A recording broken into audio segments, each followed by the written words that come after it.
Hello friends, welcome to Telugu drama web stories. స్టోరీలోకి వెళ్ళిపోదామా?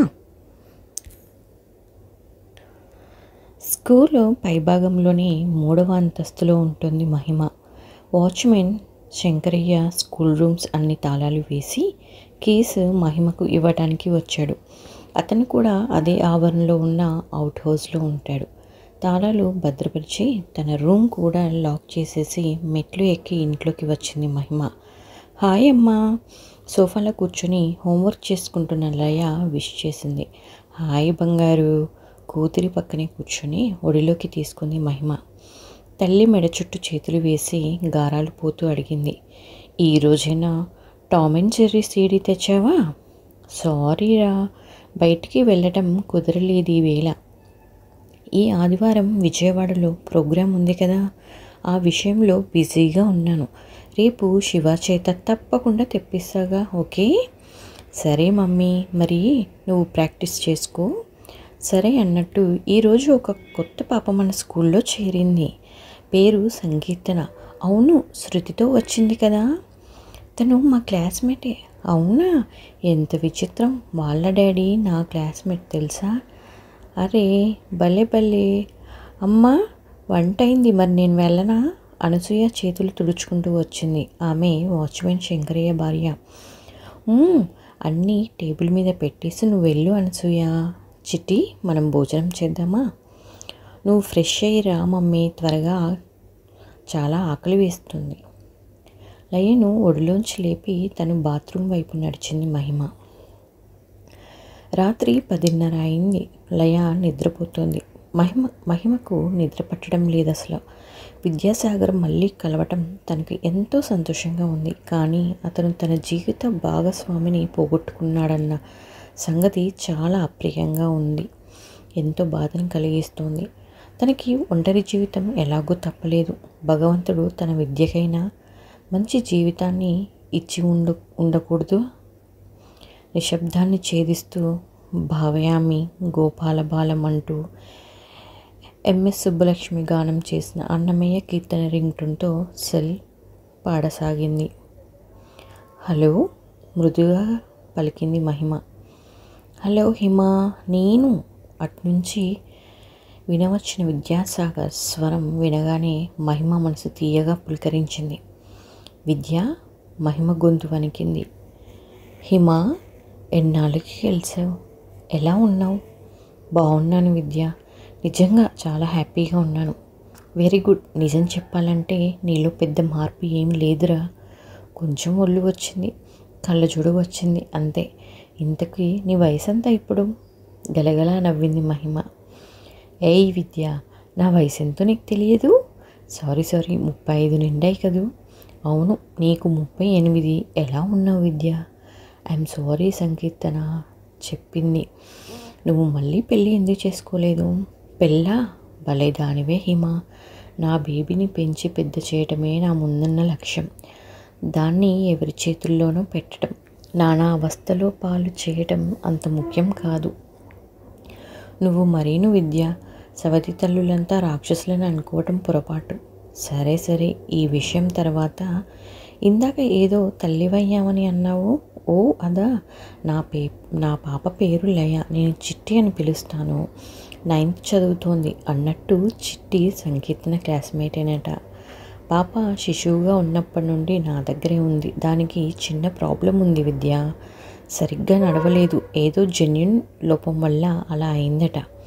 అరే అలాగా? Very sad. ఎంతోమంది డాక్టర్లకు చూపించాను, కానీ సరికాలేదు. మళ్ళీ చూపిద్దాం హిమ. ఈ రోజుల్లో సైన్స్కి లొంగని సమస్యలు ఏముంటాయి?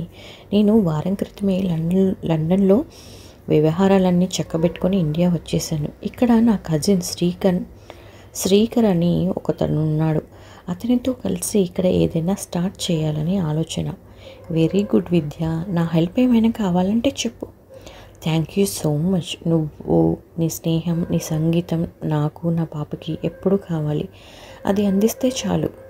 బై ది వే, రేపు సండే మా ఇంటికి రాకూడదు? కారు పంపిస్తాను. లయను తీసుకొని రా. లంచ్ చేసి సాయంత్రం వరకు కలిసి గడపవచ్చు. పిల్లలు కూడా ఎంజాయ్ చేస్తారు. సారీ విద్య, రేపు ఆదివారం విజయవాడలో నా కచేరీ ఉంది. ఉదయమే కారులో బయలుదేరాలి. లయను తీసుకువెళ్ళటం లేదు, స్టెయిన్ అవుతుందని. ఓ అలాగా, నీ కచేరీ మిస్ అవుతున్నానైతే. ఆ రోజు సాయంత్రం నాకు మీటింగ్ ఉంది, లేకుంటే నేను నీతో వచ్చి ఉండేవాడిని. పోనీ ఆ తర్వాత ఆదివారం కలుద్దాంలే. ఇంకా ఏమిటి? చాలా సంతోషంగా ఉన్నాను హిమ. జీవితంలో మళ్ళీ నిన్ను కలుస్తానని అనుకోలేదు. ఈరోజు నా జీవితంలోనే ఒక అద్భుతమైన రోజు. నా ప్రాణ స్నేహితురాలని తిరిగి కళ్ళారా చూసుకున్న రోజు, ఉద్వేగంగా చెప్పాడు విద్యాసాగర్. మౌనంగా ఉండిపోయింది మహిమ. అప్పటికే ఆమె కళ్ళు వర్షిస్తున్నాయి. హిమ, మాట్లాడవా? ఏమీ మాట్లాడలేకపోతున్నాను విద్య. అసలు ఇలా ఎందుకు జరిగింది? విధి అంటే అదే కదా. సారీ హిమ, ఫోన్ చేసి బాధ పెట్టానేమో. ఇక ఉండనా మరి? Good night. సరే విద్య, గుడ్ నైట్. రేపు మాట్లాడుకుందాము. కళ్ళు తుడుచుకొని ఫోన్ డిస్కనెక్ట్ చేసి లయపై చేయి వేసి పడుకుంది. నిద్రాదేవి కరుణిస్తే కదా ఆమె మనసు సుదూర తీరాల్లోకి 16 సంవత్సరాల వెనక్కి శరవేగంతో పరుగు తీసింది. మహిమ ఇంటర్మీడియట్ ఫలితాలు రాగానే ఆనందరావు గారికి నర్సాపురం ట్రాన్స్ఫర్ అయిపోయింది. గాంధీనగర్లో ఒక చిన్న పోర్షన్ చూసుకొని భార్యాపిల్లలతో సామాన్ షిఫ్ట్ చేశారు. పెద్ద కూతురు మహిమ ఇంటర్ బైపీసీ గ్రూప్లో 2nd క్లాస్లో పాస్ అయింది. తర్వాత కొడుకు ప్రణవ్, రెండో కూతురు నీలిమ, ఆఖరి పాప సుష్మ.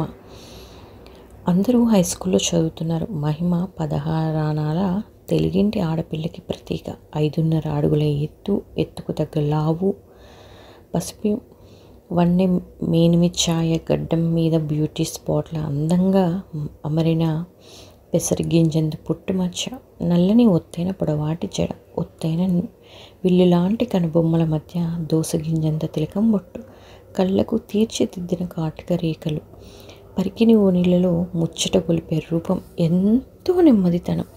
ఆడపిల్లలంటే ఇలా ఉండాలి అనిపించేలా ఉంటుంది.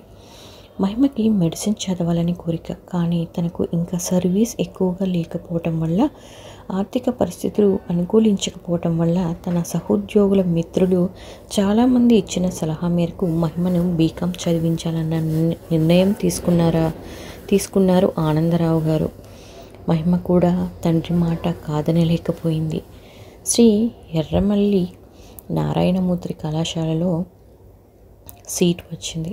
మహిమ సైన్స్ బేస్డ్ కాబట్టి కామర్స్, అకౌంటెన్సీ ఫండమెంటల్స్ నేర్చుకోవడం కోసం సత్యం మాస్టర్ దగ్గర ట్యూషన్లో జాయిన్ అయింది. సత్యం మాస్టరు కాలేజీలో ఎంత బాగా పాఠం చెప్పినా స్కోరింగ్ కోసం, ప్రాక్టీస్ కోసం బీకామ్ స్టూడెంట్స్ చాలామంది ఆయన ట్యూషన్లో చేరటం రివాజు. అలా ఆ మే నెలలో ట్యూషన్లో టైపింగ్ క్లాసుల్లో కూడా జాయిన్ అయింది మహిమ. రోజు ఉదయమే లేచి వంట పనిలో, ఇంటి పనిలో తల్లి లలితకు సహాయం చేయటం, న్యూస్ పేపర్ చదవటం, తర్వాత తయారై 10 గంటల నుండి 12 గంటల వరకు ట్యూషన్కి వెళ్ళి రావటం, తర్వాత తమ్ముడిని చెల్లెల్ని చదివించటం, ఇది మహిమ రొటీన్. ఇదండి ఈరోజు స్టోరీ. మళ్ళీ నెక్స్ట్ ఎపిసోడ్లో కలుద్దాం. ప్లీజ్ మన ఛానల్ని లైక్ చేయండి, సబ్స్క్రైబ్ చేసుకోవడం మాత్రం మర్చిపోవద్దు.